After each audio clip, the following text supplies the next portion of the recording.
That's the way to wake up. That definitely beat the traffic. Well, welcome. Thank you very much. This is great to be here. You spoke last year. This is your third time speaking with us, so we greatly appreciate it. My pleasure. And welcome you today. I wonder if we could, there's so much to talk about. I wonder if we could start by just talking about values, because you played a real critical role with Startup Grind. You all see our values all over. This really came from a conversation I had with George, where he said you have to get your values front and center in what you're doing, and it's made a huge impact on us. I wonder if you could talk about what are the importance of having values at the very early stage, 2 people, 3 people. Why do you need to have these, and how do you come up with them? Well, the values of the founder basically set the trajectory of the company. They're very difficult to change after they start materializing in the company. So, like, for example, I'm not an investor in SpaceX, but I'm good friends with Elon Musk. And, Elon, from the beginning, it was 12 years ago that we got together this spring, where he was telling me he was going to send mice to Mars. And I was like, why are you going to send mice to Mars? He goes, because I'm going to colonize outer space, and I'm going to save humanity. So from Elon's core value, his thing was, I have to do something to make the world better. That carried through. So when I've been at SpaceX, you see it in all the employees. They're like charged up about what they're doing. I mean, it was very bizarre to hear them all, like 4,000 people cheering for Elon when he would walk into work. And I've been investors in other companies. Was that planned, or was it spontaneous, or it was expected? It was after a launch, so it was kind of a planned meeting, but a spontaneous reaction. Yeah. So, and I've been investor in other companies where the founder's number one goal, whether they told people or not, was to make money. So, and as you saw the company roll out, they would try to take money off the table. The people they tried to hire, the whole organization was built around getting the early people money. And after they did, the company basically folded. It's hard to escape the early values of the founders. What about, when you hear hundreds, thousands, you have heard tens of thousands of pitches. Can you see that when an entrepreneur pitches, and when they're talking about their vision, when they're talking about where their product's headed, what their values are? Can you spot it, very quickly? Do you have to, get to due diligence to figure these things out? At what point can you see where they sit on that spectrum? Well, the question is what values are good and what values are bad. So that implies a judgment. The values that I'm particularly interested in as a business person is basically looking at, can this person develop and drive the company forward? Is their ambition to do this authentic to them? Is the problem they're solving authentic to them? So that's, I kind of pick that up. And one of the things that happens for me when I listen to people do this is, like, usually I hear slides, mouth, and person. And when someone's speaking authentically about what they're doing, they all kind of come aligned. So I sense no difference between the words someone's saying, the slides that are on the board, and them. So all those boundaries tend to basically disappear, and then I just have a gut reaction that says this person is authentically focused on this, and it's energizing because when you connect to a person on really what they want, it adds to your life. So that's one of the reasons why I like my job. How concrete should these be? Should they be, if we sit down and we start a company and we're in the garage, should they be the same thing 3, 4 years later, 5 years later, or do they evolve over time? I do think they get refined over time, but the starting block really doesn't change that much. You can sculpt them like a sculpture over time. You can write down what these values are and make it explicit for the whole company. That can help. Do you remember some of the values of, when you first met with the Twitter team, or when you met with the precursor to the Yammer team? Do you remember some of the values that these guys had? Could you share those? Well, the Twitter team. Or Odeo. No, you can't. Yeah, when it was Odeo. Just to answer another question, a lot of the stuff in hatching Twitter is very accurate from my perspective. Who's read that book? I would say wow. It's written. It's actually pretty good. It's about 90% accurate about the events, but the author seemed to ascribe a lot more dramatic and malicious motivations to some of the people in the book, maybe because he wants to make it into a movie. But when I met it is going to be a movie. Yeah. Yeah. Who plays you in that? Do we know who plays George Zachary? Hopefully no one. Odeo, everyone was really nice, really easy to get along with, but really bad at communicating. Yeah. So one of the core things I saw is that people had an issue with confrontation.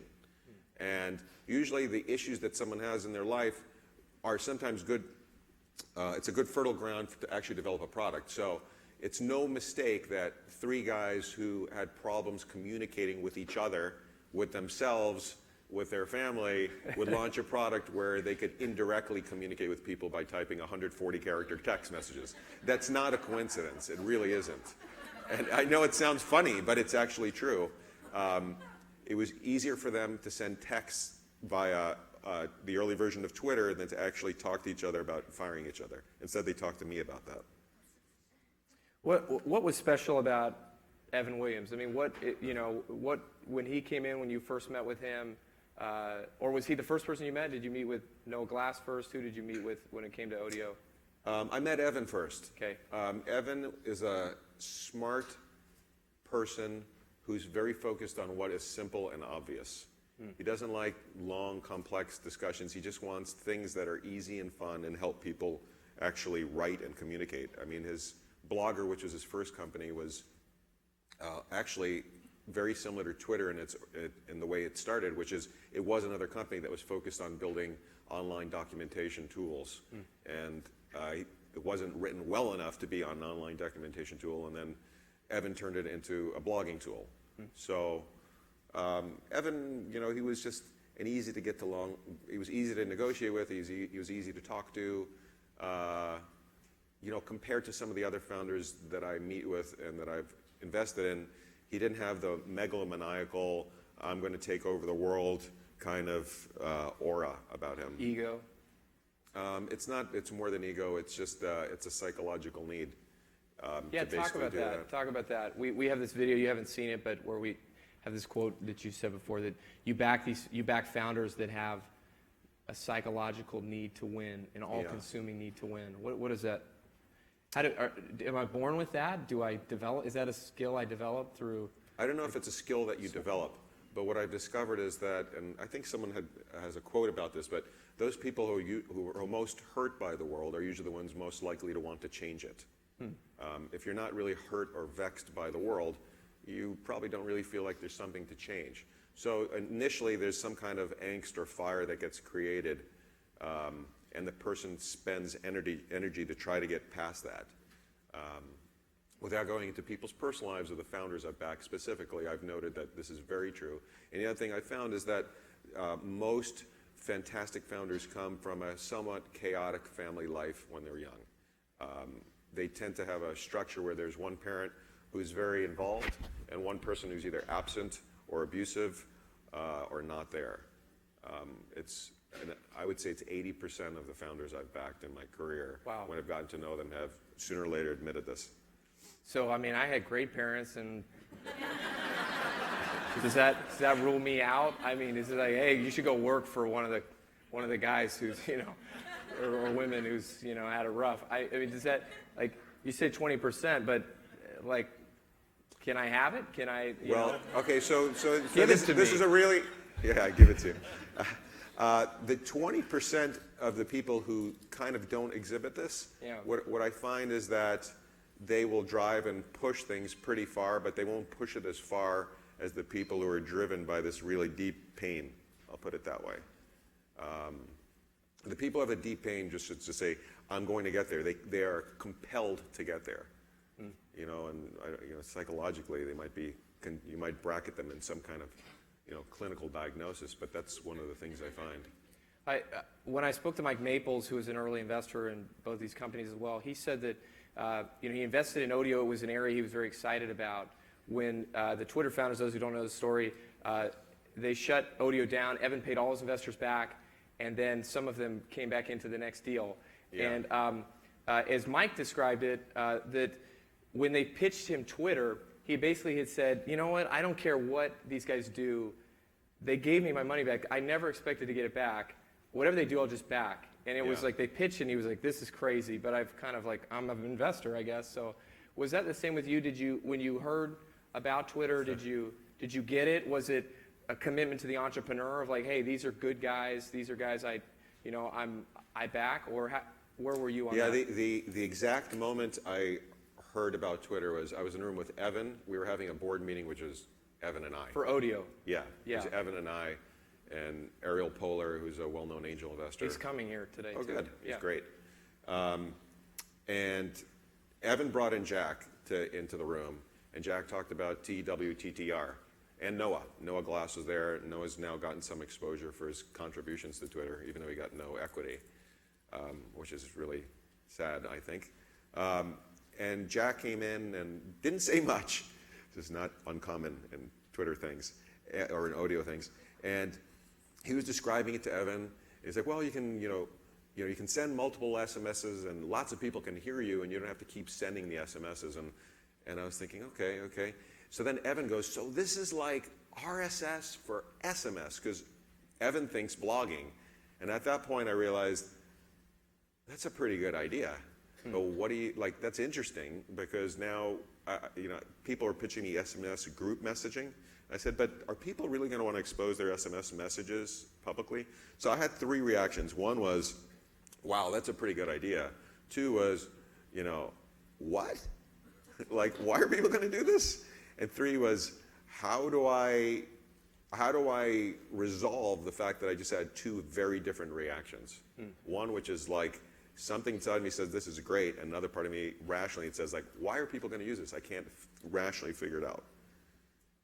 There was a clip of you with Bloomberg where you were on the floor at the IPO in New York City, and I wonder if you could just tell us, like, when you see a company get to that, go the distance, and you've seen it many times. Yeah. Generally, is it worth it? Do you find that at the end of it, are the entrepreneurs more happy? Are they? Is the success of getting an idea there what's worth it? Is it the, hey, they're not in it for money, you said earlier. So, what is it? Is it worth it? Is it worth everything that they have to go through to get there? As one of my mentors frequently tells me, he says, there's happiness and there's meaning.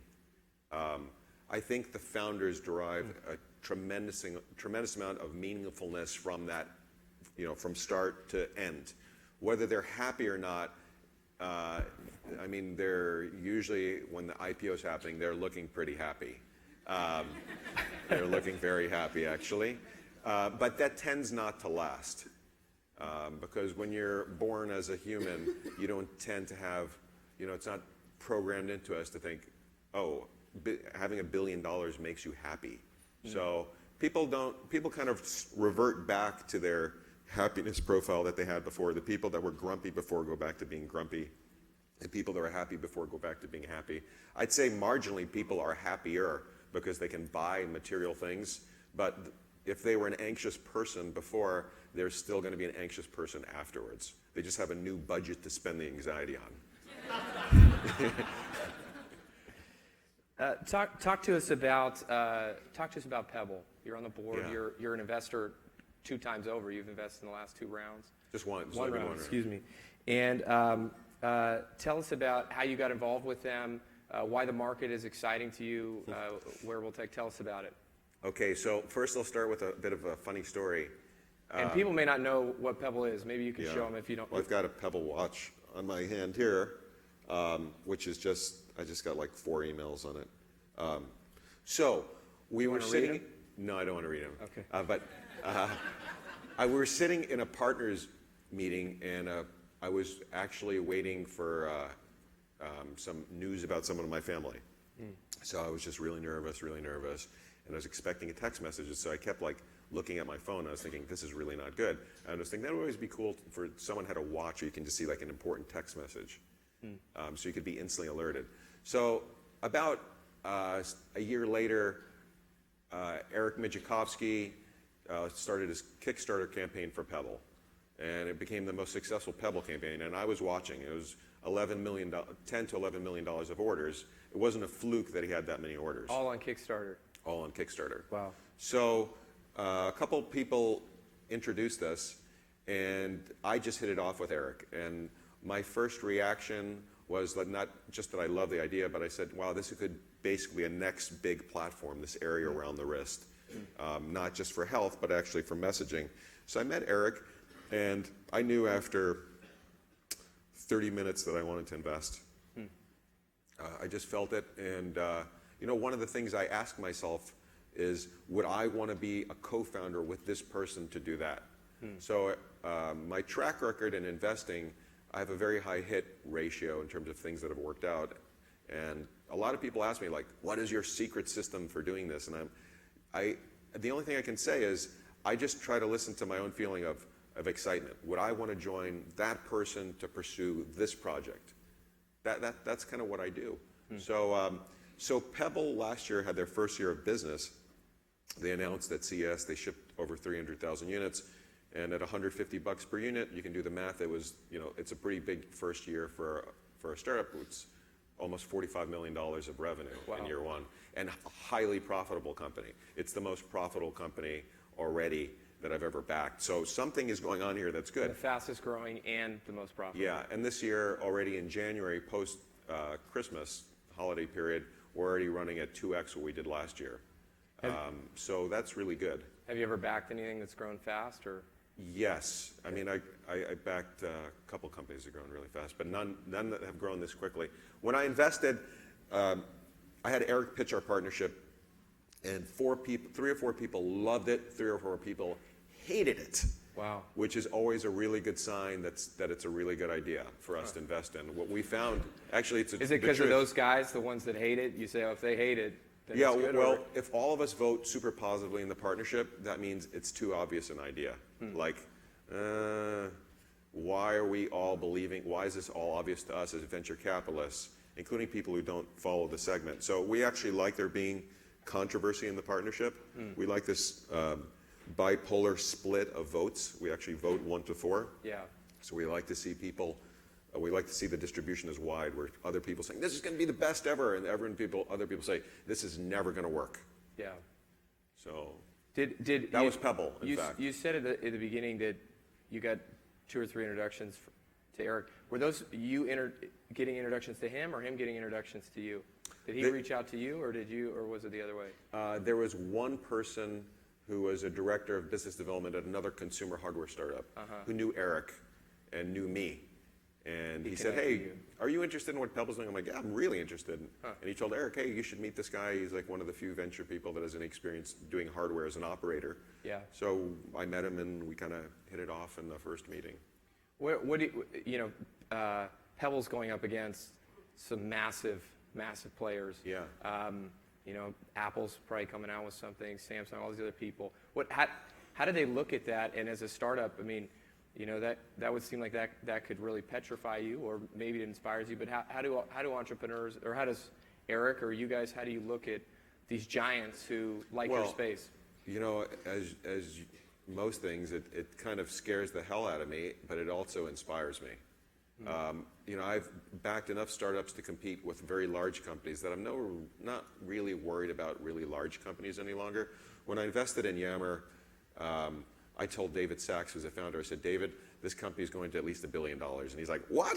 Don't put this much pressure on me. I'm like, that's just my reaction. He goes, we have to deal with Microsoft, and Microsoft has email. And Microsoft just did not figure out what it was for quite a while. And then when they figured out, oh my God, these guys could eat Microsoft Outlook revenue, then they launched an effort to buy the company because they saw that they were susceptible to it. So they kind of took out Yammer for that reason. So with Twitter, and they did buy him for more than $1 billion. They did, yeah. With Twitter, when I first invested, it was the same round that Mike invested in. A very senior Facebook exec, who is now a venture capitalist, who is at a firm that actually put money into Twitter, told me, he goes, why'd you do that? And I said, it's a simple product that people can use, and my gut feel says to do it. He goes, you realize you're going to lose all your money doing this? I said, why? He goes, it is so easy for Facebook to roll out status updates. And I told him, Facebook is a really big company. Like, they could, but like, who's going to work on it? He goes, well, Zuck knows, he's watching Twitter. Well, they never stopped Twitter. And Twitter didn't have like the world's most robust engineering team, I'll put it that way, or business team. And they were unable to stop Twitter. And that's because Facebook had a different focus. We're seeing the same. We saw the same thing with Instagram and Snapchat. It's hard for big companies to compete because you have to pick your focus as a startup, and you can execute really well as a startup now. It all matters. It all comes down to can you inexpensively acquire customers. That's what you should be looking for as a startup founder. I'd like to just talk in our last few minutes. I'd like to talk about just kind of having a good foundation for your career and what you plan to do. I think startups have become very cool. Yeah. I hope we're not helping that trend. I quit my job in 2009 at Electronic Arts, and it didn't seem cool to start a startup then. That wasn't that long ago, but it was because of something inside of me to drive, not because of some movie or something I saw. And I wonder, you were an operator. You worked with SGI. You had all this experience before you became a venture capitalist. You weren't, I'm going to be a venture capitalist from day one. And actually, I think we have maybe just a tiny clip of your time at SGI. Maybe we could. Can we show that? We show George in action there. I don't even People know can remember. Oh my God! Let you in on just a few more of these specific technological details. This is for the Nintendo 64. George, what do we got? First of all, let me tell you what we're going to be taking a look at. We're not going to be taking a look at highly produced computer animations. What we are going to be looking at are the real-time game environments that Nintendo Ultra 64 will be able to produce. Look at the graphics. That was 22 years ago. I'm using this personal computer game to demonstrate the first method called point sampling. With point sampling, things might look okay from a distance, but as you move closer, what you see is a bunch of colored blocks. This is another real-time Nintendo Ultra 64 environment featuring a shark we call Baz. Notice there are no blocks, no artifacts, no matter how close we get. Everything retains its natural texture. That's because in this world, everything is created using a totally different graphics technique called trilinear mid-map interpolation. For Nintendo Ultra 64, okay. Yeah. Trilinear mid-map interpolation. Interpolation. Yeah. I can't even say it right. I got it sitting here. Tell us about that foundation that you had and how that's impacted, what you've done. As we now see you publicly now, but you weren't like that before. No, like foundation, like my roots. Yeah, like and stuff? working at SGI, making those contacts. Kind of seeing how a company like this can be run. Being an operator. Well, I got involved in technology when it was called computing in 1977. So my friends and I were all early hackers. I'll leave it at that. And I had a little software development company in New York City when I was a teenager. I went to MIT, studied computer science. I worked for Apple as an intern, and then they offered me a job to be the product manager of next gen Mac 2, what was to become the Mac 2, but I wanted to get a college degree because I'm the first person in my family tree to get a college degree. It was actually important for me. Thank you. Thanks. So I had to make lots of ancestors proud, as it's something that's important to me. So I moved out here and I joined my friend's startup called Cat Software. I was the product manager. We wrote software for investment banks to mark-to-market and trade derivative instruments. And I actually had studied derivative instruments because I took a bunch of classes in finance at MIT. So I had to do everything from run sales to write network drivers. So that was pretty busy. We ended up getting acquired by SunGard, 1980, 90. And then I went to VPL. We coined the term virtual reality. I was one of 5 people there. I was the founding team member. And we did all this awesome stuff. We took money from the wrong people who were state appointed from the government of France, which was a bad mistake. I didn't know that at the time. But we all got buried behind what's called a liquidation preference, and we were all totally broke afterwards. I went on unemployment, and then I got offered a job at Silicon Graphics about 3 months later, and I just needed to psychologically and economically recover because I had lost all my money by that point. So then after that, so I worked on the SGI Nintendo 64 from start to finish, and we shipped end of 95. and I got recruited to be in venture capital then.